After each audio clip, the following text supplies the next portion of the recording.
Baik, pada pertemuan 14 kita melanjutkan terkait dengan beton SCC dan beton semprot, ya, di mana capaian kompetensinya adalah beton SCC untuk dapat kita ketahui mengenai keunggulan serta pengertiannya apa, kemudian sifat beton keras beton SCC itu seperti apa, kemudian sifat-sifat beton segarnya seperti apa, serta pengujian yang kita lakukan. Yang keempat, tata cara mix design. Kemudian yang kelima, perhatian saat pengerjaannya seperti apa. Yang keenam, perbaikan kualitas akhir dari beton SCC. Kemudian beton shotcrete ya, kita akan juga mempelajari pengertian dan sejarah, kemudian sifat-sifat beton shotcrete itu seperti apa, pelaksanaannya seperti apa di lapangan, serta pencampuran dari material penyusun shotcrete-nya seperti apa. Oke, ini adalah indikator kompetensi yang mungkin teman-teman bisa kuasai setelah perkuliahan ini. Baik, kita masuk kepada beton SCC ya, mengenai konteks dari lingkup pengertian ya. Jadi kita sebagai engineer tentu saja ingin mendapatkan beton yang memiliki kualitas tekan yang tinggi ya, tetapi dia tetap mudah dikerjakan. Kemudian hal ini merupakan salah satu topik yang selalu menarik dalam campuran beton. Ya, kenapa demikian? Karena dalam beberapa kasus di lapangan seringkali diperlukan beton dengan mutu dan selam yang tinggi ya, di mana mutu dengan selam ini adalah dua hal yang kontradiksi ya. Jadi selam itu bisa tinggi kalau jumlah airnya lebih banyak, kan seperti itu ya. Sementara kalau jumlah airnya banyak berarti mutu betonnya akan berkurang, mirip seperti cappuccino ya, yang pengen kita bikin dengan air yang banyak ya kan. Kalau airnya terlalu banyak cappuccinonya nggak enak ya, airnya harus pas ya. Tetapi di lain sisi kita pengen cappuccinonya banyak gitu loh kan, air apa jumlah airnya bisa banyak dan enak gitu kan ya, jadi itu suatu dua hal yang kontradiksi. Seperti juga beton ya, kita ingin betonnya mutu tinggi ya, mutunya bagus. Ingat, beton itu akan bagus mutunya kalau jumlah airnya sedikit ya kan. Berarti konsekuensinya kalau airnya sedikit, selamnya juga akan rendah. Ya, jadi sementara kita perlu selam yang tinggi juga. Mutunya tinggi, selamnya juga tinggi. Nah, disinilah ide dari beton SCC dibuat. Jadi dua hal yang pada dasarnya saling bertolak belakang ya pada pembuatan beton. Beton dengan spesifikasi selam yang sangat tinggi atau encer lebih dikenal dengan sebutan beton yang bisa memadat mandiri ya, ataupun self compacting concrete, disingkat dengan SCC, atau dikenal dengan beton alir atau flowing concrete ya. Nah, bedanya di mana? Secara kasat mata ataupun waktu dia beton segar, kalau beton normal dia ada di seperti di gambar ini ya. Seperti di sini ya, di mana ketika kita membuat beton normal biasa, ketika kita mengeluarkan dari kerucut Adams, jadi dia masih berbentuk pola kerucut ya. Jadi waktu kita angkat si alat tes selam ini, dia masih berbentuk kerucut sehingga dapat kita ukur tingginya ya. Kalau seandainya beton SCC, dia melumer. Jadi yang diukur itu bukan tingginya, tapi radius dari lumeran daripada beton SCC ini. Nah, itu adalah yang disebut dengan nilai selamnya untuk SCC. Jadi berbeda ya. Jadi berbeda antara tes selam nilainya antara beton normal dengan beton SCC. Nanti kita bisa bahas lebih lanjut. Nah, siapa sih penemunya? Yaitu Prof. Hajime Okamura dari Tokyo University, Jepang ya. Jadi beliau disebut dengan Bapak SCC.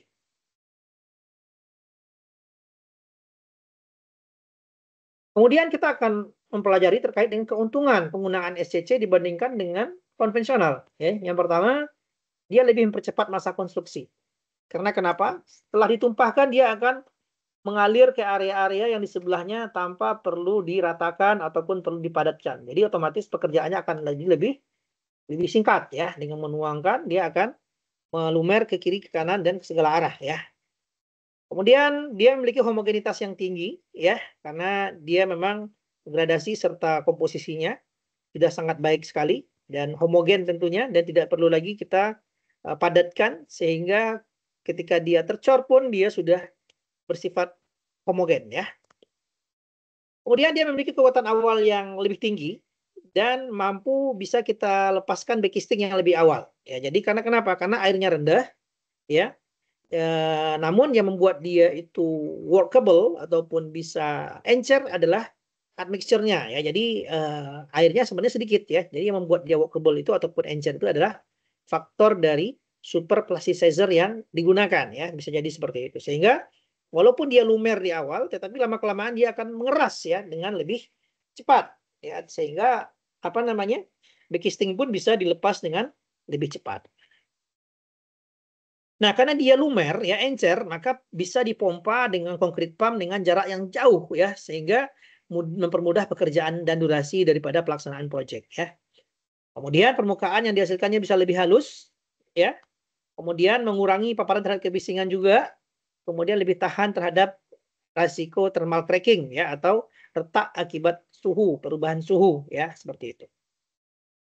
Jadi secara kesimpulannya, shock compacting concrete adalah sebuah beton inovatif yang tidak memerlukan penggetaran entah dengan vibrator internal atau eksternal pada saat penuangan dan pemadatan.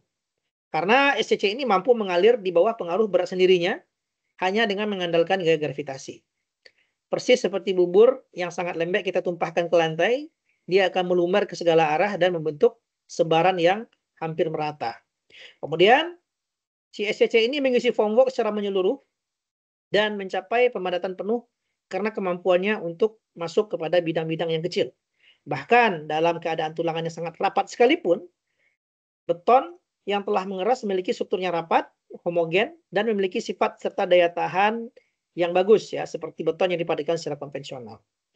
Jadi beton SCC pun mampu untuk masuk ke dalam tulangan-tulangan yang rapat.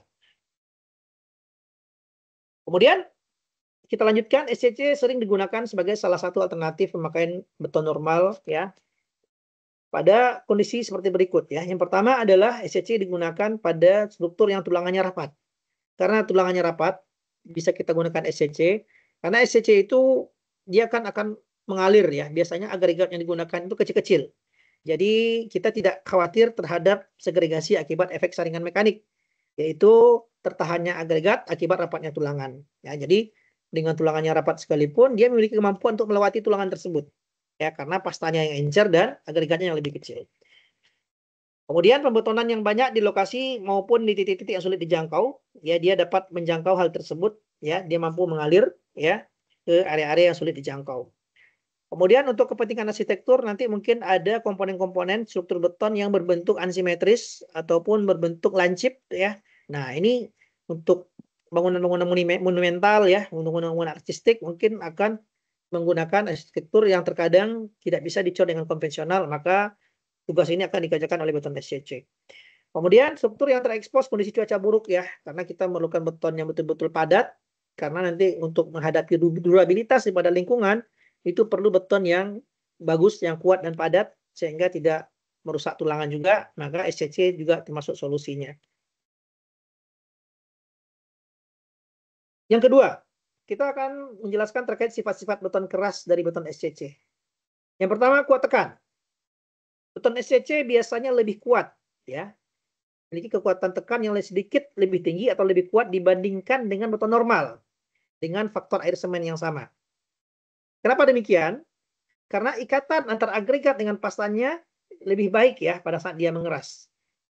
Dan tidak dilakukan penggetaran sehingga tidak terjadi yang namanya segregasi atau bleeding ya.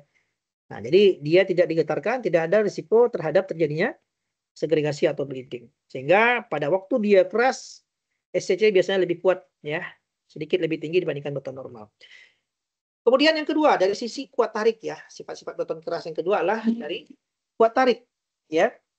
Besarnya kuat tarik pada beton SCC dapat diasumsikan sama dengan beton normal ya, karena volume pasta yang terdiri dari semen, agregat halus dan air tidak terlalu memiliki efek signifikan terhadap kuat tarik ya. Itu makanya baik SCC maupun beton normal tetap perlu tulangan, Kemudian yang ketiga adalah modulus elastisitas ya. Mungkin teman-teman sudah mengenal modulus elastisitas di mata kuliah teknologi, mata kuliah mekanika bahan ya, mekanika bahan. Jadi kalau untuk si beton sendiri, beton SCC ini memiliki modulus elastisitas atau nilai E besar yang sedikit lebih rendah dibandingkan beton normal. Karena kenapa? Karena memiliki pasta semen yang lebih banyak daripada beton biasa. Jadi kalau kebanyakan pasta, maka modulus elastisitas akan turun ya, akan turun. Ingat ya, karena kita tahu ya pada 1 kubik volume beton itu dinominasi oleh agregat. Ya, contohnya gimana? Contohnya adalah ketika kita membuat salah satu mix desain beton normal yang sudah teman-teman hitung, kita tahu bahwasanya semennya mungkin hanya sekitar 300-an kilo. Airnya hanya 100-an kilo. Sisanya adalah agregat. Ya, terdiri dari pasir dan kerikil. Pasirnya bisa sampai 700, 800, agregatnya bahkan kasarnya ya, agregat kasarnya bisa sampai 1100, ya. Nah, karena bagian terbesar dari beton adalah agregat, maka jenis dan jumlah agregat sebagaimana juga nilai modulus elastisitasnya memiliki pengaruh terbesar, ya. Memilih agregat dengan nilai E yang semakin tinggi, maka nilai E beton juga akan semakin tinggi. Ya, kalau agregat dan halus dan kasarnya lebih dominan, ya, atau agregat kasarnya lebih dominan, maka modulus elastisitas beton akan semakin tinggi. Atau kalau di Mekban mungkin kita mengenal istilah E sama dengan 4.700 akar FC prime ya. Jadi itu untuk modulus elastisitas daripada beton ya, kalau nggak salah seperti itu. Kemudian semakin tinggi volume pasta semen, ya, semakin banyak pasta semen yang kita pakai, maka modulus elastisitas atau E kecil semakin rendah. Kita masuk kepada yang keempat, yaitu rangka. Ya, rangka adalah deformasi atau lendutan ya pada balok akibat berat sendiri ya. Jadi rangka itu adalah deformasi yang terjadi akibat elemen berat sendiri dari elemen tersebut atau dalam jangka panjang ada beban lain yang dipikul ya. Jadi dia itu beton SCC memiliki koefisien rangka yang lebih besar akibat volume pasta semen yang lebih banyak dibandingkan dengan beton biasa dengan kekuatan yang sama. Ya. Di mana di sini semakin tinggi kekuatan beton, maka rangka akan semakin berkurang ya. Jadi semakin tinggi kekuatan beton, maka efek dari rangka akan semakin berkurang. Jika menggunakan semen dengan kemampuan hidrasi yang lebih cepat, akan memiliki kekuatan yang lebih tinggi pada saat dia dibebani ya. Memiliki rasio tegangan-regangan yang lebih rendah dan rangka akan semakin berkurang pula ya. Jadi jika menggunakan semen yang hidrasinya cepat, ya itu lebih baik untuk mengurangi rangka ya. Kira-kira seperti itu. Makin tinggi volume agregat kasar, rangka akan semakin berkurang. Ya, jadi rangka itu akan tumbuh seiring banyaknya mortarnya ya. Jadi kalau agregat kasarnya banyak, berarti dia akan rangkanya akan semakin berkurang. Makin tinggi nilai modulus elastisitas, maka rangka akan semakin berkurang. Itu dia terkait dengan rangka ya, rangka. Kemudian yang kelima susut ya. Jadi beton tersebut dapat menyusut karena kenapa? Karena nanti akan ada penguapan ya, penguapan di situ atau pelepasan kalor ya. Sehingga beton kolom ataupun elemen yang sedang dicor itu kalau dia kering akan menyusut ya. Jadi susut pada SCC lebih kecil dibandingkan dengan beton normal. Karena kenapa? Karena faktor air semennya itu lebih rendah pada beton SCC. Jadi sehingga kalau dia pun menyusut tidak terlalu dominan ya. Kemudian semakin tinggi volume agregat, maka susut akan semakin berkurang pula. Semakin tinggi modulus elastisitas, maka susut juga akan semakin berkurang. Ini adalah hubungan-hubungan antar parameter ya. Nah, kemudian semakin kecil ukuran agregat maksimum, contoh kita pakai ukuran agregat maksimum 15. Ya. Berarti kalau agregatnya kecil-kecil, kita memerlukan banyak pasta, banyak mortar. Sehingga susutnya akan semakin besar. Kemudian ekspansi termal terhadap paparan terhadap ketahanan terhadap panas ya. Jadi menggunakan agregat dengan koefisien ekspansi termal yang rendah akan mengurangi koefisien ekspansi termal dari beton yang disukainya juga ya. Tapi secara umum ya seperti ini konsep daripada ekspansi termal. Kemudian lekatan terhadap tulangan atau bond strength ya. Teman-teman sudah nguji di semester kemarin atau di awal semester ini ya terhadap tulangan ulir dan polos mungkin ya.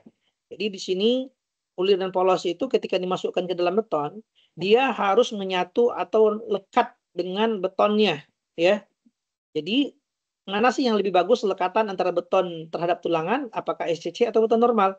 Nah, jadi kalau di sini dibandingkan dengan beton normal dengan kuat tekan yang sama, SCC memiliki fluiditas dan kohesi yang lebih baik ya, sehingga memiliki ikatan dengan tulangan yang lebih kuat. Sedangkan beton biasa sering mengalami kegagalan atau disebut dengan pull out ya untuk menyelimuti tulangan secara menyeluruh akibat segregasi dan bleeding saat penuangan maupun sebelum beton mengeras. Jadi dia lebih memiliki bond strength yang lebih baik ya daripada beton normal. Yang kedelapan, kapasitas gaya geser ya. Pada bidang pengecoran, permukaan SCC yang telah mengalami pengerasan agak lebih halus dan tidak mudah tembus air. Oleh karena itu, kapasitas geser antara lapis pertama dan kedua lebih rendah daripada beton yang didapatkan dengan konvensional ya, atau digetarkan, dan tidak mampu menahan gaya geser. Oleh karena itu, perlu diberikan perawatan untuk permukaannya, misalnya penggunaan retarder pada permukaan ya. Retarder itu untuk memperlambat pengerasan ya, sehingga layer itu dia mampu bisa untuk memiliki lapisan yang bisa homogen ya antar berbagai layer. Oleh karena itu perlu diberikan perawatan pada permukaan beton SCC ya, seperti menambahkan retarder atau melakukan penyikatan ya, atau pengkasaran permukaan dengan membuat permukaan lebih kasar pada beton SCC. Mungkin itu PR untuk beton SCC ya, dengan mengkasarkan permukaan atau menambah retarder ya. Yang ke-9, ketahanan terhadap api ya, ini SCC hampir sama dengan beton normal ya.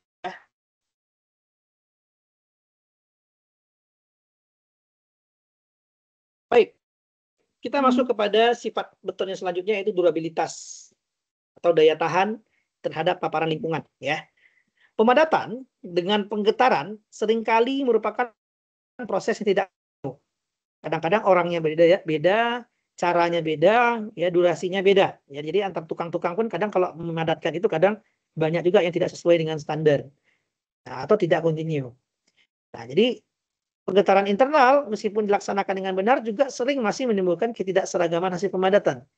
Karena volume beton yang berada di dalam daerah pengaruh vibrator tidak menerima energi pemadatan yang sama. Contohnya, setiap jarak 1 meter kita padatkan. Jadi antara yang terpadatkan itu hanya yang dekat dengan sentral daripada epicentrum getaran daripada si vibrator saja.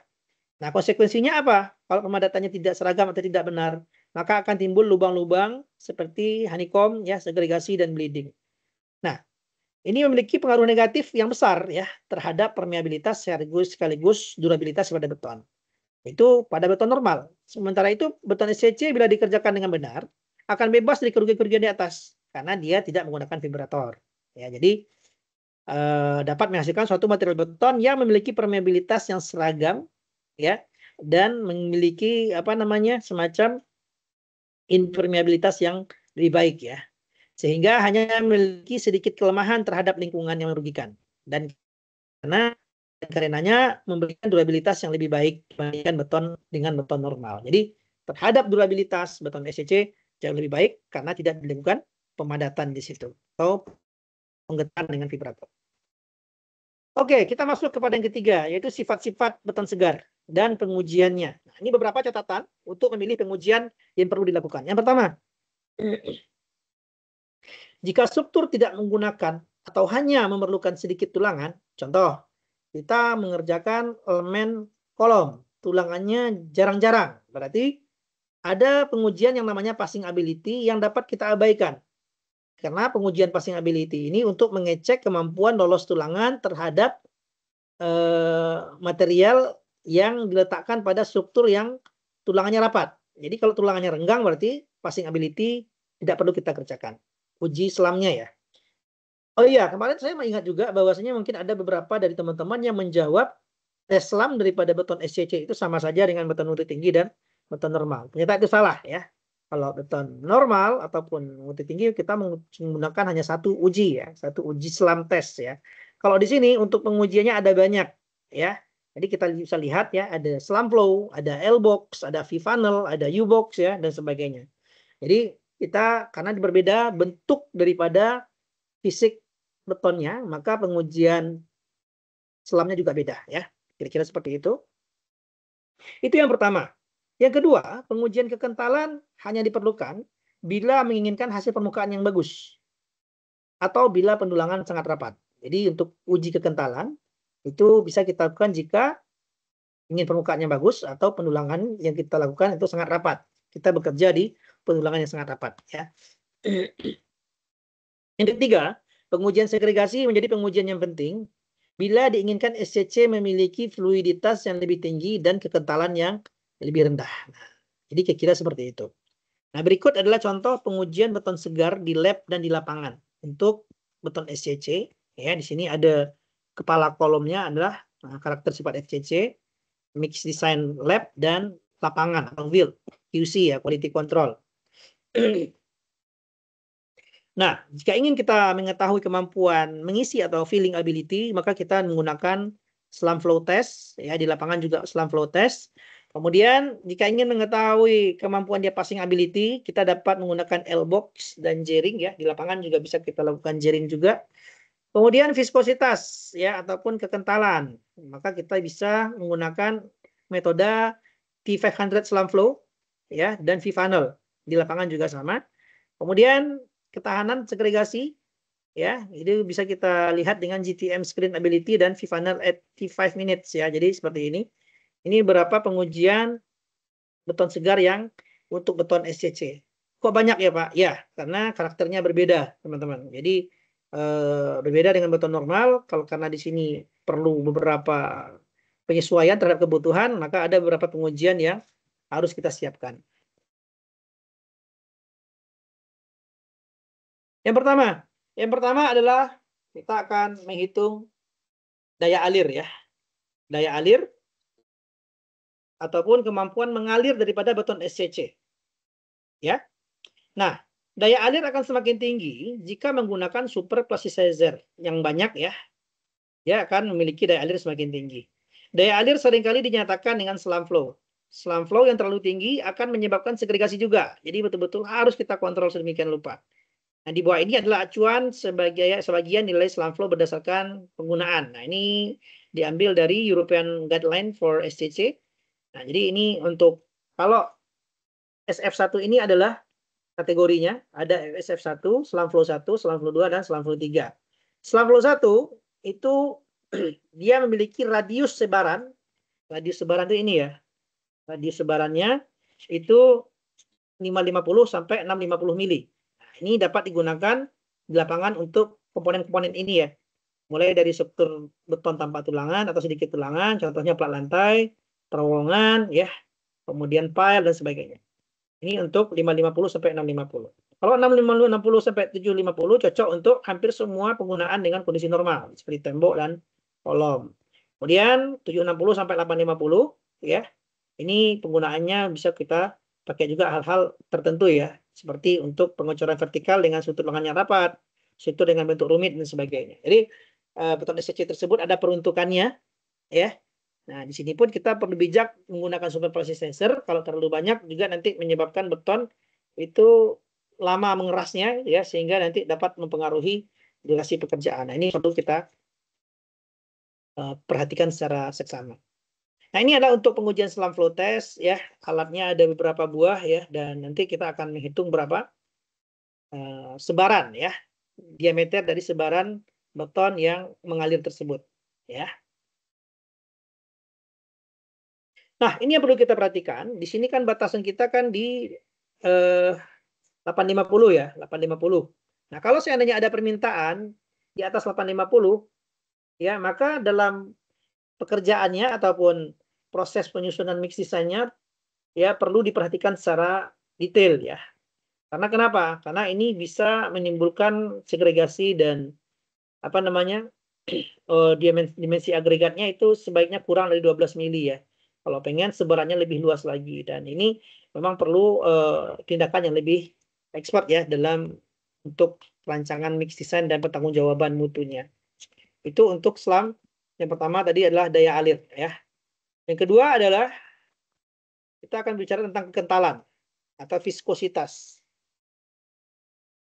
Nah, di sini kita perhatikan, nilai hasil pengujian tidak secara langsung mengukur kekentalan SCC, tetapi masih berhubungan dengan kekentalan tersebut, yaitu mendeskripsikan kecepatan alir. Nah, pengukuran T500 itu adalah ketika kita tumpahkan, ya, dia itu mencapai 500 mili, itu berapa detik? Nah, ini ada indikatornya. Nah, itu dapat menjadi acuan kita dalam menentukan kekentalan ya. Jadi di praktek nanti kita coba. Mungkin sekarang kita masih menghayal ya. Kita masih menghayal, no problem, karena kita belum melihat alatnya. Ya, tapi paling tidak kita sudah tahu filosofinya di kelas ya, supaya nanti di praktikum jadi lebih mudah ya. Nah, pengukuran T500 ketika mengadakan pengujian slam flow dapat menjadi sebuah cara untuk memastikan keseragaman dari SCC dari batch satu ke batch lainnya. T500 adalah waktu yang diperlukan untuk aduan SCC pada saat pengujian selam flow untuk menyebar hingga rata-rata 500 mili ya tanpa terjadi segregasi ya. Jadi dia menyebar 500 mili ini berapa detik tanpa adanya segregasi. Nah, alat lain yang bisa kita pakai juga adalah itu V-funnel ya. V-funnel ini insya Allah akan kita kerjakan pada waktu praktikum nanti. Nah, di mana di sini punya standar ya. Kalau seandainya kita menggunakan viskositas selam flow 1 atau VS1 dan V-funnel 1 ya, kita menggunakan selam flow dan V-funnel itu dia menyebar itu harus kecil daripada 2 detik ya. Kecil daripada 2 detik itu termasuk kategori 1. Keuntungannya apa? Kalau seandainya dia mengalir 500 mili tersebut, radiusnya atau apa namanya? Radius ya, bukan radius, diameter ya. Diameternya 500 bisa dicapai kecil daripada 2 detik ya, maka dia memiliki kemampuan mengisi cetakan yang lebih baik ya, termasuk dengan tulangan rapat. Kemudian mampu menciptakan permukaan yang rata dengan sendirinya. Kemudian memiliki hasil akhir permukaan yang lebih baik. Nah, cuman di sini otomatis ini lebih lembek ya, sehingga kerugiannya mungkin rentan terhadap bleeding dan segregasi. Nah, ini perlu kita perhitungkan. Kalau untuk yang VS2 dan VF2 ya, VS2 ini adalah selam flow-nya itu besar daripada 2 detik ya. Kemudian V-funnel-nya 9 sampai 5 detik. Jadi keuntungannya apa? Keuntungannya untuk mengurangi tekanan pada backcasting, meningkatkan daya tahan terhadap segregasi. Ya. Kemudian efek negatifnya apa? Hasil akhirnya tidak begitu bagus ya, ada lubang-lubang udara. Mungkin perlu kita rapikan lagi pas waktu finishing. Kemudian sangat sensitif terhadap penundaan 2 lapisan pengecoran yang berturut-turut ya. Jadi kalau ada penundaan pengecoran ini sangat sensitif, jadi harus menerus ya. Kira-kira seperti itu.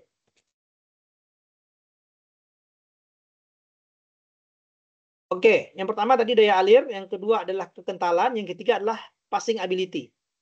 Passing ability-nya kemampuan daripada beton melewati tulangan. Karena dia akan merambat tanpa kita berikan dorongan, maka dia harus kita siapkan memiliki kemampuan mandiri dalam passing ability. Ya, jadi passing ability itu adalah kapasitas adukan beton segar SCC untuk mengalir melewati ruang yang terbatas dan celah yang sempit.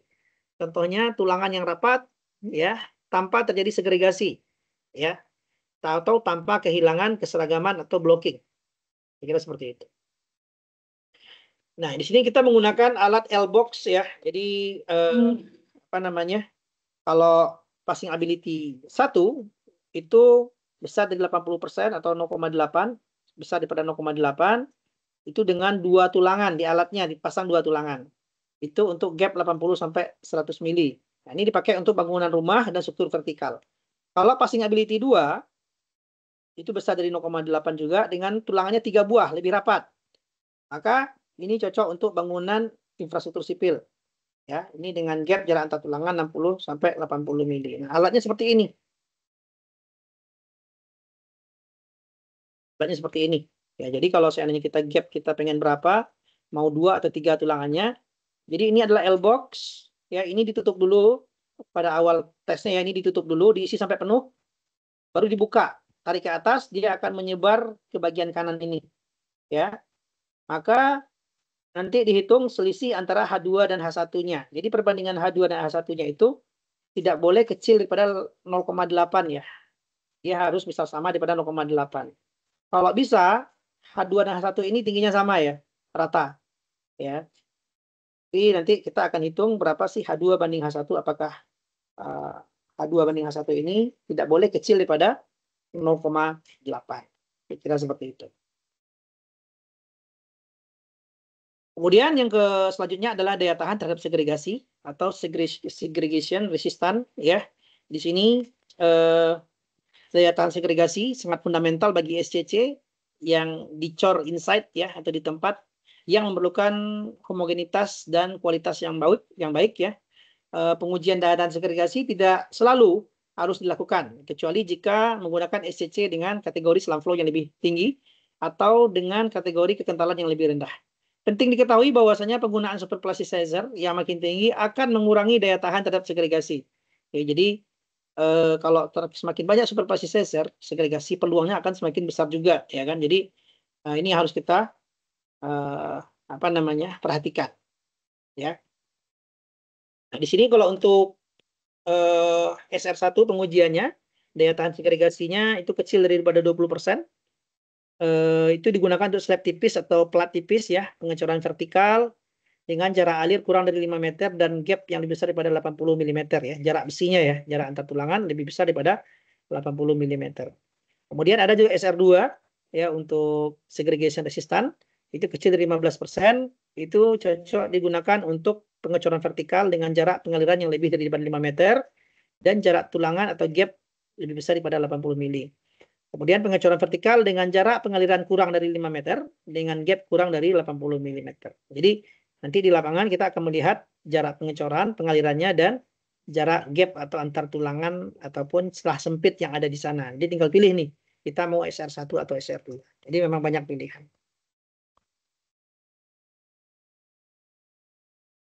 Nah, ini nanti rekap pengujian dan batasan-batasannya ya. Kalau slam flow ya 650 sampai 800 ya atau 5 tergantung kegunaan ya atau maksimum 850 ya tergantung kegunaan. T50 cm slam flow itu antara 2 detik sampai 5 detik ya. Jiring 0 sampai 10 mili, V-funnel 6 sampai 12 detik. Time increase V-funnel at T5 minute adalah 0 sampai plus 3 detik ya. Kemudian L-box ya, H2 banding H1 itu 0,8 sampai 1 ya. Tidak boleh kecil pada 0,8, H2 banding H1-nya. Kemudian U-box ya, H2 banding H1 itu 0 sampai 30. Ya, fill box 90% sampai 100%. GTM screen stability test yaitu 0 sampai 15%. Orimet 0 sampai 5 ya, jadi kalau di praktikum kita akan melaksanakan kira-kira nomor 1, nomor 2, nomor 4, nomor 5 opsional, 6 dan 7 ya. Jadi sebagian besar mungkin akan kita coba kerjakan ya.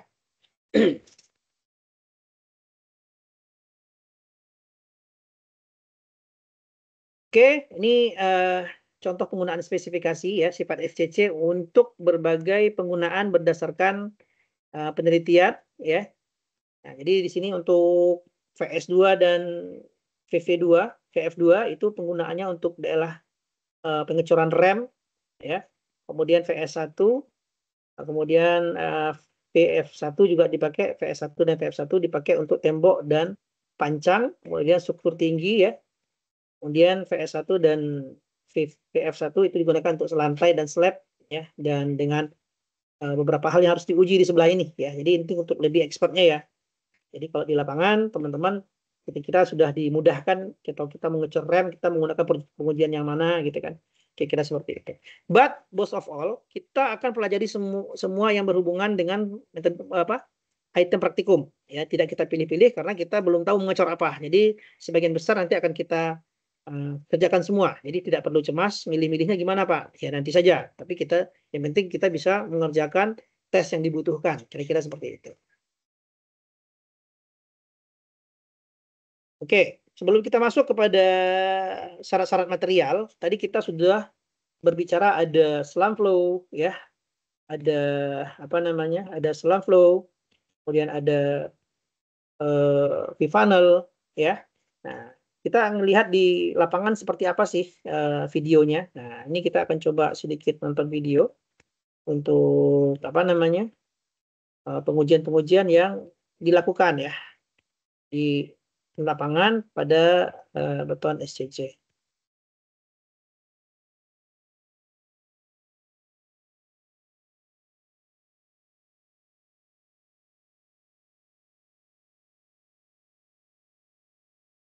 Oke, silahkan dilihat.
Ini pengujian yang lain ya, ini U-box itu.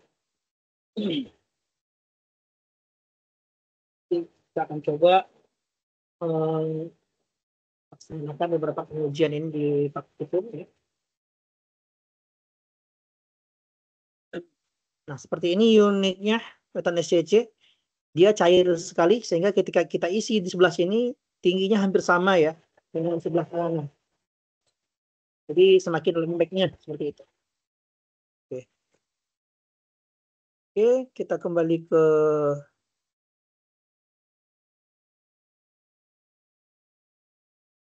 Oke, nah ini sudah kita pelajari tadi terkait dengan beton SCC ya, bagaimana implementasinya di lapangan. Kita kembali kepada materi.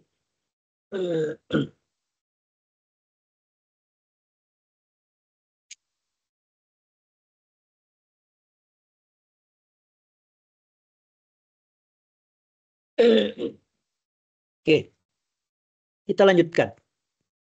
Nah, pengujian-pengujian tadi sebagian kita akan coba praktekkan pada waktu kita praktikum ya. Jadi teman-teman bisa mengeksplor lebih jauh ya bagaimana implementasi dari beton SCC ini. Nah, syarat-syarat material penyusun SCC. Nah, ini perlu kita cek juga ya. Yang pertama adalah semen. Ini adalah batasannya ya, hampir semua semen dapat dipakai. Pilihan yang terbaik biasanya ditentukan oleh syarat-syarat tertentu dari pengecoran tertentu ataupun tergantung pada apa yang biasa dipakai oleh pembuat beton. Kemudian agregat kasar, kesehatan agregat kasar hampir sama seperti beton normal, hanya ada beberapa hal yang harus perlu diperhatikan. Yang pertama, agregat ringan yang digunakan dalam SCC. Tetapi perlu dicatat bahwasanya agregat dapat mengapung ya di permukaan jika kekentalan pasta rendah. Hal ini memungkinkan tidak terdeteksi oleh pengujian daya tahan terhadap segregasi. Nah, ini hati-hati juga. Kemudian ukuran maksimum agregat ditentukan oleh jarak antar tulangan. Supaya apa? Supaya tidak terjadi efek saringan mekanis atau blocking ya. Saat ketika SCC mengalir melewati tulangan tersebut. Maka dari itu ujian passing ability dirasa perlu untuk dilakukan di lapangan ya atau pada waktu pembuatan beton. Kemudian ukuran maksimum agregat dibatasi ya antara 12 sampai 20 mm saja.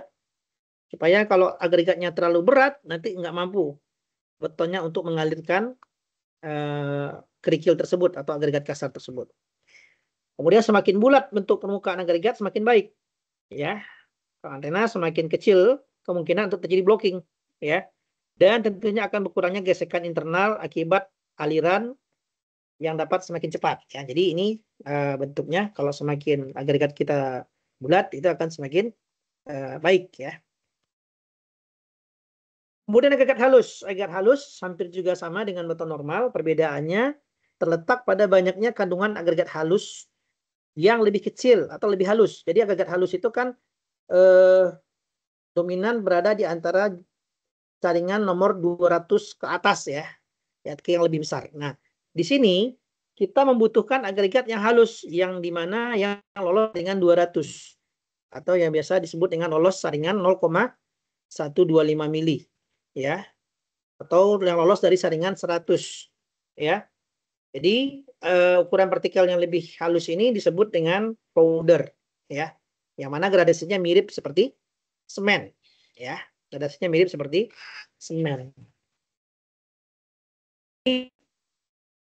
Agregat yang baik adalah agregat yang memiliki gradasi optimum ya, sesuai dengan kurva gradasi di semua ukuran. Tetapi khusus untuk SCC diperlukan porsi untuk powder yang dengan volume tertentu ya. Powder itu adalah pasir ataupun agregat halus yang gradasinya lolos dari saringan 0,125 mm. Nah, ini diperlukan untuk supaya dia bisa ngeflow ya.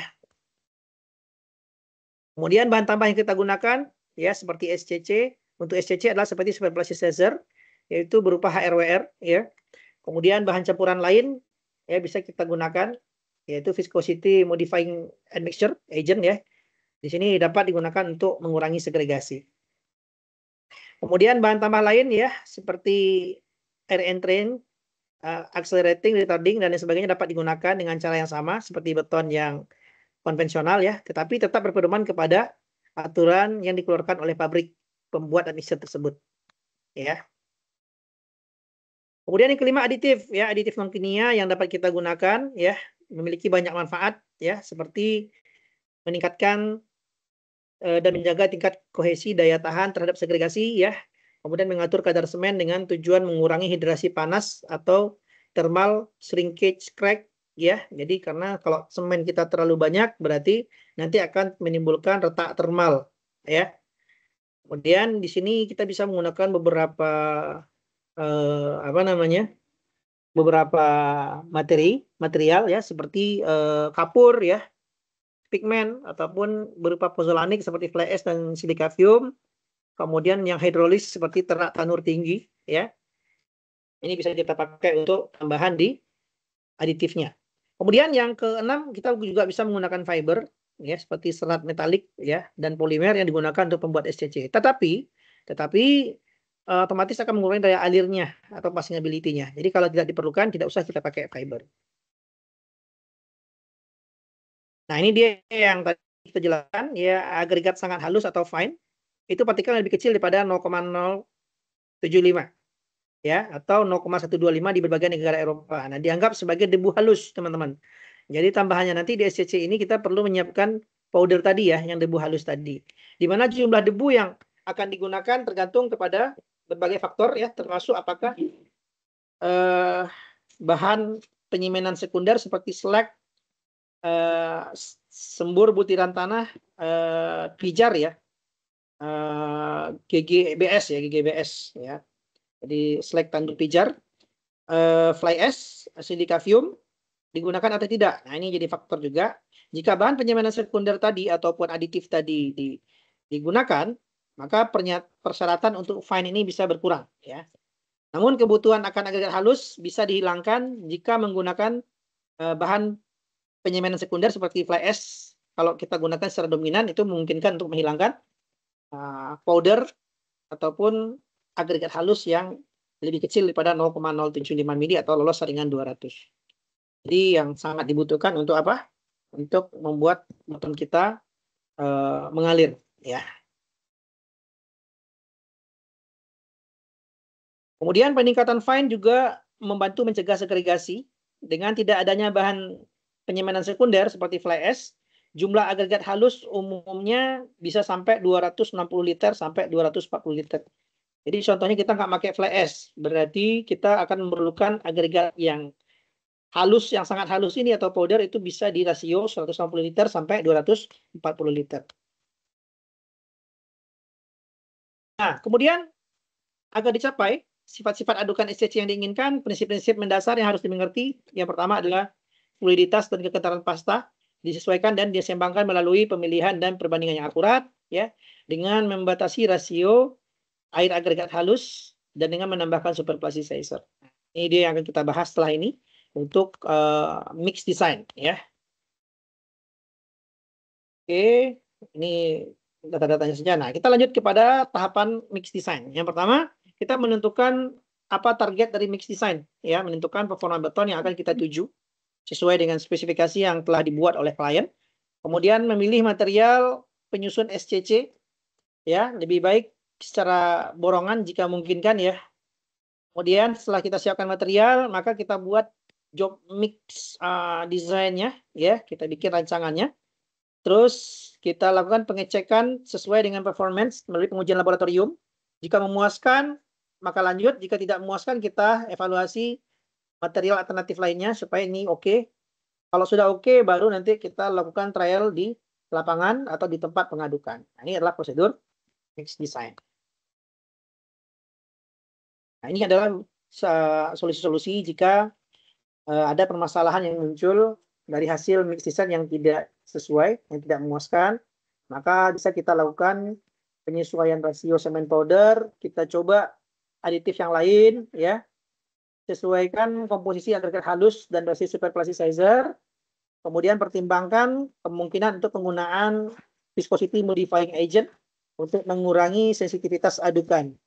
Kemudian sesuaikan komposisi dan gradasi agregat kasar. Nah, ini adalah solusi kalau seandainya hasil dari kita kurang memuaskan, maka kita coba mengganti ataupun memodifikasi campuran kita yang lain. Nah, baik, ini beberapa mix design acuan yang sudah pernah disusun ya dalam beberapa riset dan buku-buku ya.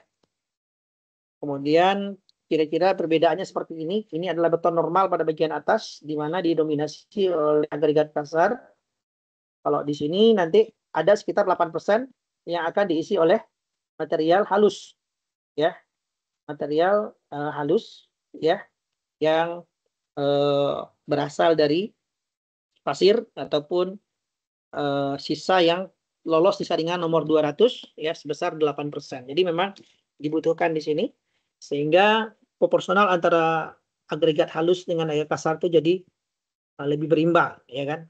Jadi berimbang. Ini berbeda dengan beton normal yang di atas. Jadi dia fine bisa diabaikan ya. Ataupun berupa powder ini diabaikan untuk beton normal pada bagian atas. Pada bagian bawah ini diberikan proporsi untuk fine atau powder sebesar 8%. Nah, ini contoh dari typical mix proportioning of SCC yang digunakan pada tahun 1970 dan 80. Ya, kira-kira seperti ini. Contoh dari mix desainnya. Kemudian ini adalah beberapa referensi mix design ketika kita bandingkan beton normal dengan HPC dengan SCC. Kira-kira seperti ini bentuk mix desainnya. Ya. Oke, ini juga ada beberapa contoh dari tabel mix design ya, sesuai dengan mutu yang akan dicapai ya. Oke, ini adalah form checklist dari beton SCC. Baik. Selanjutnya kita akan menghitung mix design daripada SCC mengacu kepada IS 10262 strip 2019. Nah, di sini ada beberapa referensi juga bisa kita pakai ya seperti FNAC ya, kemudian European Code dan sebagainya. Nah, di SNI sendiri sampai saat ini yang betul-betul bisa menggambarkan secara konsisten terkait dengan mix design beton SCC belum saya temukan ya. Mungkin dalam waktu dekat akan ada standar tersendiri dari SNI kita. Di mana di sini kita akan mengacu kepada IS 10262 2019. Nah, ini setidaknya ada 8 step yang akan kita lakukan ya. Mulai dari menentukan target berapa mutu beton yang akan dicapai, kemudian kandungan udara kita berapa perkiraannya, pemilihan reservoir, kemudian pemilihan air, semen ataupun abu terbang yang dibutuhkan, kemudian konsentrasi campuran, kemudian konsentrasi dari fine ataupun kandungan agregat halus, kemudian yang ketujuh adalah pemilihan penentuan kandungan agregat kasar. Yang ke-8 adalah perhitungan volume kandungan daripada powder tadi ya, kira-kira seperti itu. Step 1 ya, catatan sebelum kita melakukan mix design ini dibaca dulu bahwasanya di klausul 8.3 mengenai typical range of mix constituents ya ataupun tipikal ya secara umum rank umum dari proporsi campuran ya.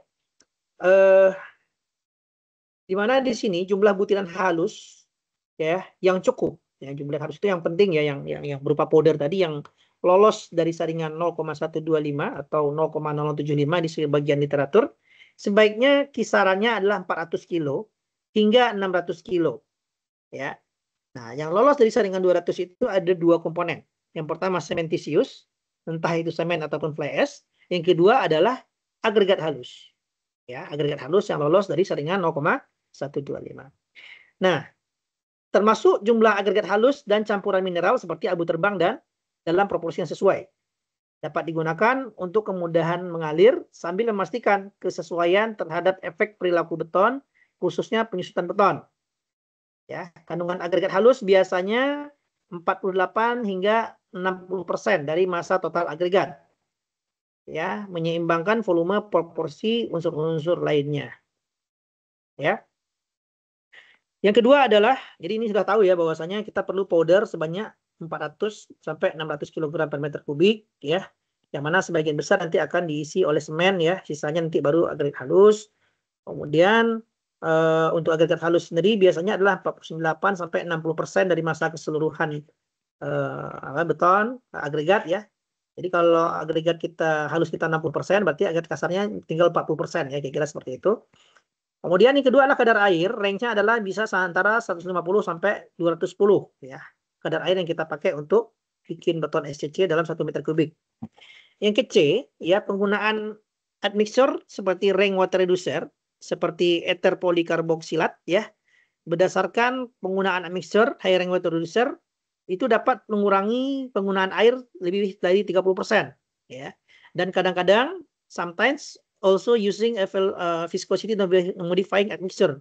Terkadang kita juga bisa menggunakan VMA, ya, ataupun campuran ataupun admixture untuk mengubah viskositas dalam dosis yang tepat. Jadi ada beberapa obat yang bisa kita pakai untuk membuat beton SCC ini, ya. Nah, ini step yang akan kita capai dalam mix design ini, ya. Ini kita tetapkan dulu karakteristik mix design, ya. Di sini beton target kita adalah 30 MPa. Semen adalah ordinary Portland semen 43 IS 269. Nah, ini kalau kita konversi ekivalen mungkin mirip seperti semen tipe 1, ya. Agregat maksimum 20, kondisi paparan itu ekstrim atau berat. Kemudian karakteristik SCC yaitu slam flow alirannya adalah 760 sampai 850 radius alirannya slam flow tadi. Kemudian L-box itu nilainya H2 banding H1-nya adalah 0,9. Kemudian kelas P vandalnya adalah V1, alirannya kecil dari 8 detik. Kenahan segregasi adalah kecil dari 15%. Kemampuan pengawasan baik, agregat batu pecah, kadar semen maksimum ya diasumsikan 450, ya, kalau seandainya tidak dibatasi kita strip saja. Admixture yang digunakan adalah super plasticizer dan agen modifikasi viscosity VMA, ya, agen modifikasi viskositas kalau dibutuhkan, ya, kita tambahkan juga admixture-nya. Kemudian admixture mineral seperti fly ash, ya, ini yang kita gunakan. Kemudian untuk data uji kita menggunakan ordinary Portland cement grade 3 sudah tadi, ya. Kemudian data material kita untuk berat jenis kondisi SSD adalah 2,74, agregat halus 2,65. Kemudian admixture kimia itu adalah 1,08, ya. Kemudian penyerapan air itu ini berat jenis, ya, untuk yang kimia super plasticizer itu 1,08 berat jenisnya. Kemudian agregat kasar penyerapan airnya 0,5, agregat halus 1%.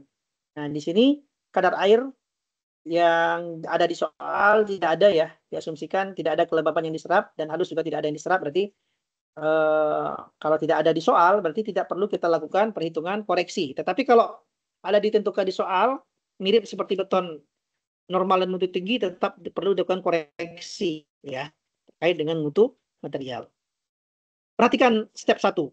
Nah, step 1 kita akan menghitung target strength for mix proportioning. Jadi maksudnya adalah kita akan menghitung kuat tekan yang dipersyaratkan atau target yang kita yang kita butuhkan untuk mix proportioning. Jadi F aksen CR, ya, kriteria, ya.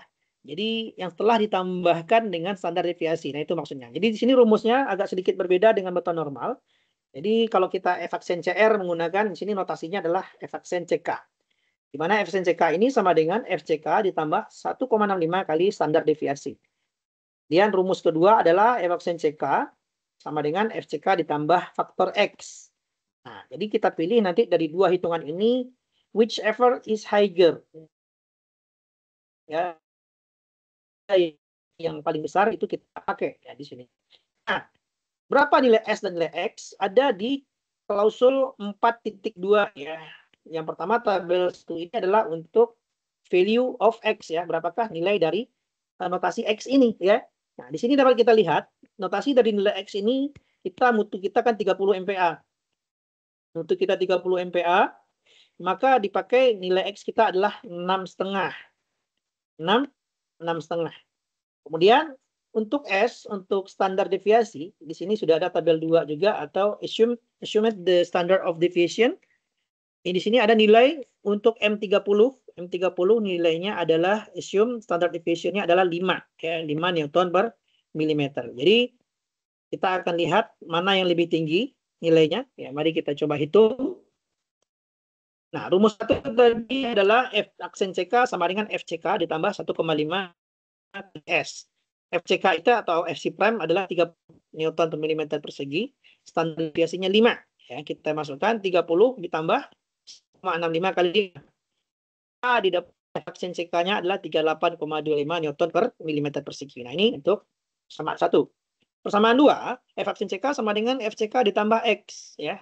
X tadi datanya adalah nilainya adalah 6,5. Ya. Di sini nilai FCK adalah 30 tambah 6,5.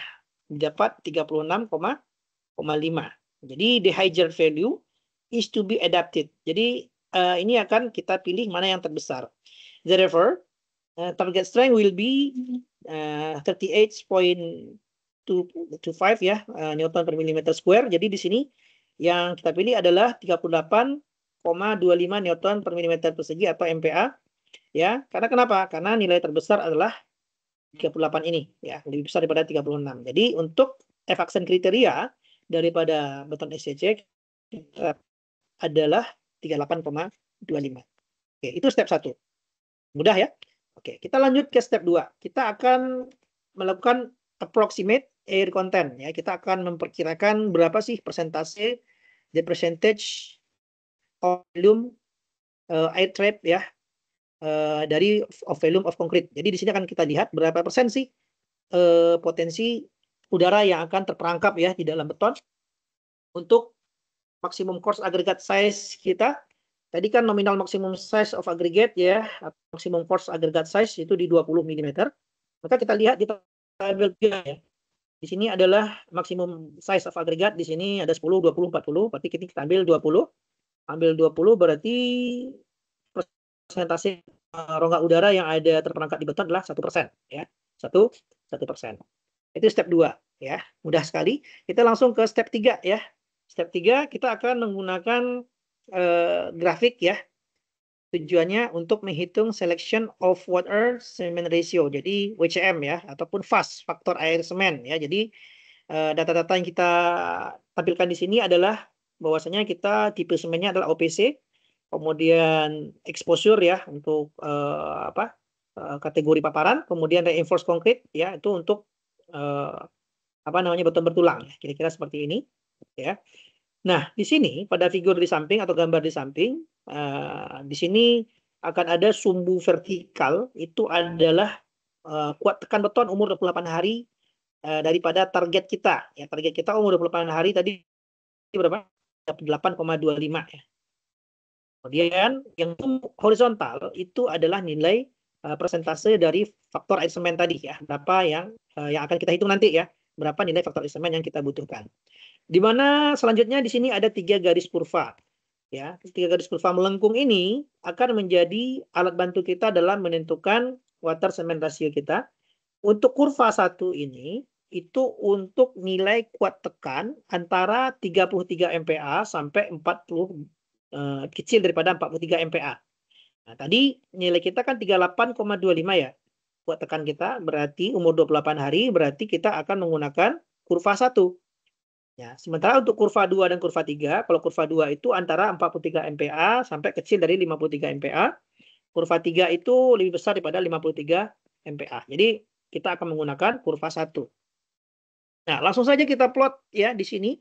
Posisinya antara 30 dan 40 yaitu 38,25 kira-kira di sini. Kita drag ke samping garisnya, kita bikin garis lurus horizontal sampai berpotongan dengan kurva 1. Ya, ingat ya kurva 1 karena kenapa? Karena kuat tekan kita berada di antara 33 dan kecil daripada 43 MPa. Kemudian setelah berpotongan kita tarik garis ke bawah, maka didapat nilainya sekitar 0,38. Jadi di sini Devi water cement ratio required for the target strength ya 38.25 Newton per millimeter square is ya. Jadi di sini didapat nilai antara 0,35 dan 0,4 yaitu 0,38 ya. Jadi ini adalah nilai dari faktor air semen ya 0,38. Itu step 3. Gampang ya. Kemudian kita kontrol nilai dari faktor air semen yang kita dapatkan tadi, bahwasanya nilai dari faktor air semen ini tidak boleh melebihi dari tabel 5 ya, atau minimum cement content, maximum water cement ratio, and minimum grade of concrete for different exposure with normal weight aggregates of 20 mm nominal maximum size ya. Jadi di sini akan terlihat ya, di sini kita dapat ngambil saja langsung karena kita akan menggunakan untuk reinforced concrete beton bertulang dengan mutu grade kita 30, maka maksimum dari faktor air semennya adalah 0,45 ya. Saya ulangi, tadi kategori kita kan beton bertulang di soal digunakan untuk bukan plain concrete ya, tapi reinforced concrete beton bertulang. Jadi di sini mutu beton kita 30 ya, mutu beton grade yang kita pakai dari M30.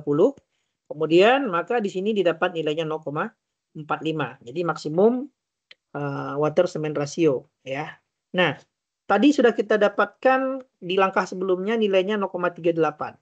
Jadi dia tidak melebihi 0,45 ya. Ini maksimum ya. Berarti ini oke. Berarti step 2, step 3 oke karena tidak melebihi fas yang sudah ditetapkan ya, batas atasnya ya. Step 4. Step 4 kita akan melakukan selection of water content and cement or fly ash content ya. Jadi slump flow between ya. Nah, ini dia 75 cm sampai dengan 85 cm ya. Jadi sebaran daripada slump flow kita itu adalah antara 750 sampai 850 mili ya. Kalau senti dia berarti 75 sampai 85 cm. Nah, daripada klausul 8.3 di awal tadi bahwasanya water content itu berada antara ya di pasal klausul 8 ini kadar air kita dibatasi antara 150 sampai 210 ya. Kita boleh menggunakan kadar air 150 sampai 210. Nah, di sini kita ambil bagian tengahnya yaitu 190 ya. Kita menggunakan 150 ya di sini. Water content berarti kita pakai 190 kg per meter kubik ya, dengan superplasticizer 6% dari massa cementitious material content. Jadi superplasticizer ataupun hair water reducer daripada admixture kita pakai 6% dari keseluruhan berat bahan yang bersifat semen ya, atau cementitious material content ya. Nah, terlebih dahulu sebelum kita dapat menghitung superplasticizer yang dibutuhkan, kita perlu menghitung berapa sih kadar cementitious ataupun kadar bahan yang bersifat semen yang kita gunakan pada mix design ini. Nah, rumusnya tadi adalah data-data yang kita perlukan adalah berat air dan faktor air semen ya. Jadi W per C atau water cementitious ratio itu 0,38 dari step 3. Kemudian kadar air yang kita pilih adalah 190 kg per meter kubik ya. Nah, ingat kadar air ini batasannya adalah 150 sampai 210 ya. Kita ambil di sini 190. Maka dengan mudahnya dapat kita hitung berapa kadar cementitious ya, atau kadar bahan yang bersifat semen, yaitu dengan membagi jumlah air atau berat air dibagi dengan faktor air semen ya. Jadi C-nya jadinya adalah 500 kg per meter kubik ya. Jadi bahan yang bersifat semen adalah 500 kg per meter kubik ya. Jadi tadi kan ada dibatasi ya jumlah semen awal di soal ya, 400 ya. Nah, jadi kalau di soal dibatasi jumlah semen 400, ya berarti bisa kita abaikan. Ya bisa kita rubah mix desainnya ya. Kalau saya tidak saya rubah ya, jadi soalnya saya rubah nanti ya. Kalau kita bisa kita abaikan nih kadar semen maksimum, kita bikin strip aja boleh juga ya. Atau kalau seandainya kita dapat semennya 500, maka kita modifikasi lagi mix design kita supaya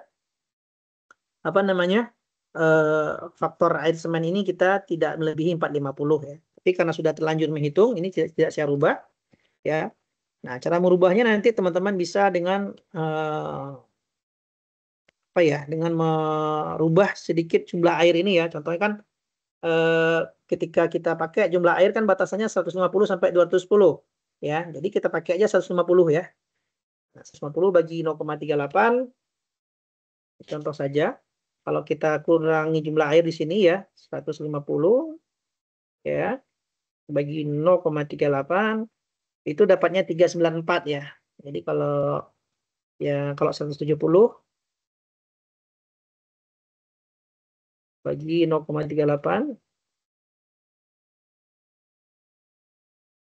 itu sekitar 447 ya. Jadi untuk idealnya sebenarnya jumlah air ini adalah 170 juga boleh ya, karena 170 bagi 0,38 dapat sekitar 447 kilo ya. Jadi karena semen maksimum kita di soal dibatasi, berarti bisa kita pakai 170 kilo. But pada contoh ini saya tidak merubah, tinggal melanjutkan saja ya. Jadi kalau di dunia nyata nanti kalau diberikan batasan semen ya monggo disesuaikan saja dengan mengurangi jumlah air sampai tidak melebihi batas bawah ya. Tidak melebihi batas bawah. Jadi batas bawah air tadi adalah 150 sampai 210 ya. Jadi kita mainkan saja itu. Nah, selanjutnya kita asumsikan fly ash kita akan menggunakan 35% dari fly ash ya, dari seluruh cementitious yang ada. Jadi dari 500 kg ini 35%-nya adalah fly ash ya. Jadi di sini contohnya fly ash-nya kan 500, total cementitious 500 kali 35% ya. Jadi fly ash kita adalah 175. Kalau fly ash 175, sisanya adalah semen murni atau OPC ya. Jadi di sini adalah 500 dikurangi 175 yaitu 325 kg per meter kubik ya. Oke, itu step 4. Kita masuk kepada step 5 ya. Step 5 kita akan menghitung selection of admixture content. Tadi admixture yang kita gunakan super plasticizer dengan high rank water reducer ya. Di sini dia itu 0,6% by mass of cementitious material. Jadi sekitar 0,6 daripada massa material cementitious ya, material bersifat semen. Jadi caranya adalah 500 kali 0,6 per 100. Jadi dibutuhkan admixture itu sebanyak 3 kilo untuk 1 meter kubik ya, 3 kg untuk 1 meter kubik. Itu step 5. Step 6 ya, kita akan memilih selection of powder content and fine aggregate content. Jadi kita akan memilih material powder ya, kadar dari material powder dan kadar daripada agregat halus ya. Nah, di sini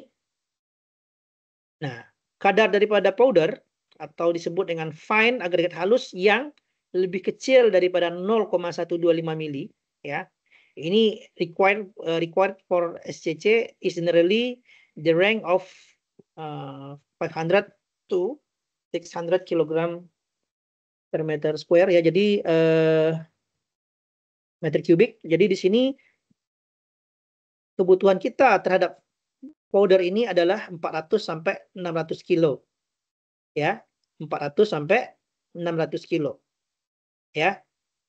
Nah, therefore the powder content ya of jadi kita telah memilih powder ini antara 400 sampai 600, kita boleh memilih di angka 580 ya. Intinya tidak di bawah dari kadar semen ya, tidak di bawah dari kadar semen. Kadar semen kita kan 500 nih ya. Nah, kadar cementitious ini sendiri adalah masuk ke powder dia. Ya kan? Jadi usahakan lebih daripada 500 ya. Memang yang disyaratkan kan 400 sampai 600. Tapi kalau yang sudah hitungan kita semennya di 500, berarti range-nya adalah dari 500 sampai 600 lagi ya kan. Karena yang 500 ini masuk ke dalam kategori powder ya. Maka di sini kita pakai pilih 580 saja ya. Kita pilih untuk powdernya 580 kg per meter kubik. Nah, kemudian di sini dapat kita hitung berapa fine yang berasal daripada agregat halus yang kecil-kecil ya, yang halus sekali. Nah, di sini adalah total daripada apa namanya? Powder by fine aggregate ya, powder yang berasal dari agregat halus itu adalah total powder content. Powder content kita kan 580 ya. Dikurangi 175 dan ditambah 325 ya dalam kurung ya. Dikurangi dalam kurung 175 ditambah 325. 175-nya adalah fly ash, 325-nya adalah semen ordinary Portland cement. Ya, totalnya kan 500 tadi kan. Berarti yang 500 sudah disumbangkan oleh si fly ash dan semen murni. Berarti tinggal kita kurangkan nih 580 kurang 500 adalah maka kita perlu 80 ya powder yang berasal daripada agregat halus kita yang sangat-sangat halus sekali ya. Yang lolos dari saringan 0,125 mili. Nah, maka didapat nilainya berapa? 80 kg per meter kubik. Oke. Setelah dapat nilai powder 80 kg, maka dapat kita menghitung berapa volume pasir ataupun berat pasir yang kita butuhkan. Karena kenapa? Karena fine agregat itu adalah 8% dari material pasir keseluruhan. Jadi tinggal kita hitung saja, maka material pasir yang kita butuhkan adalah 80 dibagi 8%, yaitu 0,08 ya, sama dengan 1000 kg per meter kubik. Jadi berat pasir yang dibutuhkan untuk mix design ini adalah 1000 kg per meter kubik. Oke. Nah, step 7 ya, kita lanjut step 7 ya. Kita akan memilih atau menentukan berapa coarse agregat content ya. Jadi berapa sih kadar agregat kasar kita ya. Kemudian volume disingkat dengan VCA ya, volume of coarse aggregate. Jadi di sini untuk volume rumusnya adalah total konten, total kadar per meter kubik dibagi dengan berat jenis kali 1000 ya. Nah, untuk lebih detailnya seperti ini, VCA ataupun apa namanya? Volume of coarse aggregate ya. Itu yang pertama adalah 1 dikurangi air konten ya, 1 dikurangi kadar udara dikurangi volume air ditambah buka kurung ya, dikurangi buka kurung volume dari air ditambah volume semen ditambah volume dari fly ash ditambah volume dari mixer ditambah volume dari fine agregat atau agregat halus ya. Nah, jadi langkah pertama adalah 1 dikurangi air konten. Air konten kita kan 1% tadi berdasarkan langkah 2 ya kan. Langkah 2 air konten itulah kadar udara. Kadar udara kita di langkah 2 tadi nilainya 1% di sini. Maka 1% itu adalah 1 bagi 100 ya, berarti 0,001 ya. 1 dikurangi 0,001, 0,01. Kemudian dikurangi volume daripada air ya. Air tadi volumenya 900 beratnya adalah masanya 190 dibagi berat jenis air 1 dikali 1000. Ini adalah untuk menentukan volume air. Di sini dapat nilainya 0,19 ya, 0,19. Kalau yang 1 dikurangi 0,01 adalah 0,99. Kemudian yang ketiga adalah volume semen ya. Semen adalah berat semen ya, massa semen tadi 325 dibagi berat jenis semen dikali 1000 ya, 315 kali 1000. Ya, didapat nilainya 0,103. Kemudian yang keempat adalah fly ash. Fly ash beratnya 175 ya, dibagi 2,2 ini adalah berat jenis pada fly ash dikali 1000. Ya, didapat nilainya 0,008. Kemudian yang ketiga adalah volume dari admixture. Admixture tadi 3 kilo ya, dibagi berat jenis admixture tadi ada 1,08 kali 1000. Sehingga didapat nilainya 0,0027. Kemudian yang terakhir adalah 1000 dibagi 2,65 kali 1000 ya. Dapat nilainya adalah 0,377. Maka ini kita selesaikan perhitungannya, maka didapat volume dari coarse agregat atau volume dari agregat kasar adalah 0,2373 ya, meter kubik. Kemudian kita konversi ke berat atau ke massa ya. Dalam massa daripada agregat kasar adalah volume agregat kasar dikali berat jenis agregat kasar dikali 1000. Yaitu 0,2373 kali 2,74 kali 1000. Berarti agregat kasar yang kita butuhkan adalah sebesar 650,2 kg per meter kubik ya. Kemudian langkah terakhir ya, kita akan melakukan calculation of volume of powder content ya. Kita akan menghitung volume dari kadar tepung ataupun powder ya, ataupun yang agregat yang sangat halus sekali ya. Nah, di sini kita lihat ya, powder content itu terdiri dari apa saja, yaitu volume OPC itu sebesar 325 kilo, volume fly ash itu sebesar 175 kilo, dan volume dari fine agregat yang lolos dari saringan 0,125 yaitu sebesar 80 ya. Ini kita konversi dulu ke dalam bentuk volume ya, 325 bagi 3,15 kali 1000 ditambah 175 bagi 2,2 kali 1000 tambah 80 bagi 2,65 kali 1000. Nah, 2,65 ini adalah berat jenis pasir ya. Oke, maka didapat nilainya 0,103 plus 0,08 plus 0,03. Maka didapat volumenya adalah 0,2 meter kubik. Ya. Kemudian kita menghitung cek ya, melakukan pengecekan udah benar belum rasio air rasio of water to powder by volume sudah memenuhi syarat batas atas batas bawah belum ya. Ingat batas atas batas bawah dari rasio water to powder by volume adalah 0,85 sampai 1,1 ya. Jadi kita cek ya, bahwasanya air kita adalah 190 tadi bagi 1000 berarti adalah 0,190 dibagi 0,213 ya. Air kita tadi adalah 0,190, powder kita 0,213 didapat nilainya 0,89. Berarti oke karena nilainya berada antara 0,85 sampai dengan 1,1. Maka hasil mix design dapat kita simpulkan untuk beton SCC adalah semennya 325, fly ash-nya 175, airnya 190, agregat halus 1000, agregat kasar 650, admixture 3, kemudian water cement rasio 0,38, powder content adalah 550 kg, ya, fan agregat yang berasal daripada lolos saringan kecil dari 0,125 80 kg, ya. Oke, kira-kira seperti itu. Nah, lakukan koreksi kadar air jika ada datanya ya terhadap penyerapan. Karena di contoh soal ini kita abaikan, maka tidak kita lanjutkan kepada penyerapan. Tapi kalau ada data kadar air dan penyerapannya berbeda, maka perlu kita lakukan koreksi terhadap pencurian dan penyumbangan air dari agregat. Ya, kira-kira seperti itu. Oke, ada beberapa hal yang membutuhkan perlakuan berbeda pada beton biasa. Ya. Vibrasi atau penggetaran untuk SCC biasanya tidak perlu dilakukan. Selain itu, penggetaran akan menyebabkan settlement yang signifikan daripada agregat kasar. Jadi kalau malah digetarkan, agregat kasarnya akan tenggelam. Ya. Jika kepadatan yang diinginkan tidak tercapai, beton harus dicek kesesuaian terhadap spesifikasi terlebih dahulu. Jika ternyata setelah sesuai tetapi terdapat kepadatan penuh tetap belum dicapai, pertimbangan untuk merubah spesifikasi dapat kita lakukan ya. Contohnya kalau jika kita lakukan pengecekan ternyata tidak sesuai dengan spek, ya sudah kita akan modifikasi sesuai dengan apa yang kita sampaikan di awal tadi ya.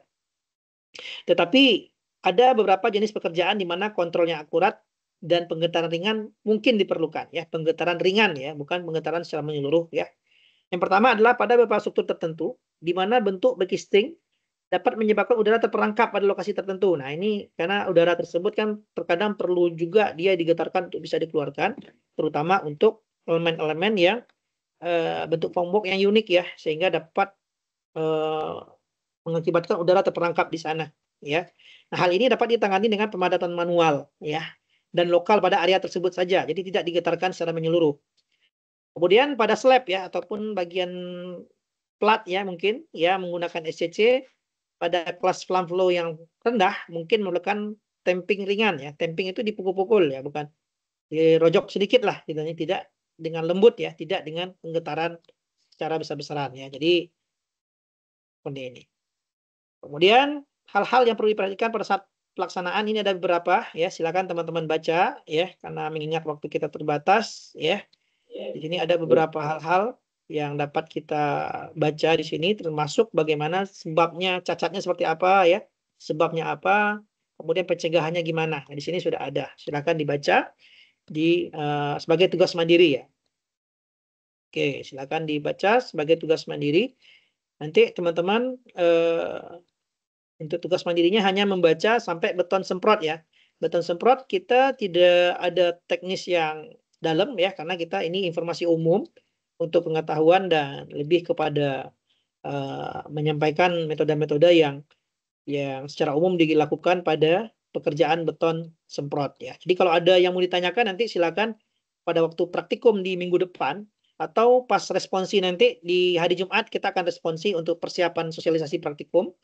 Ya, kemungkinan online juga supaya teman-teman bisa gabung semua ya, gabung semua di responsi tersebut ya.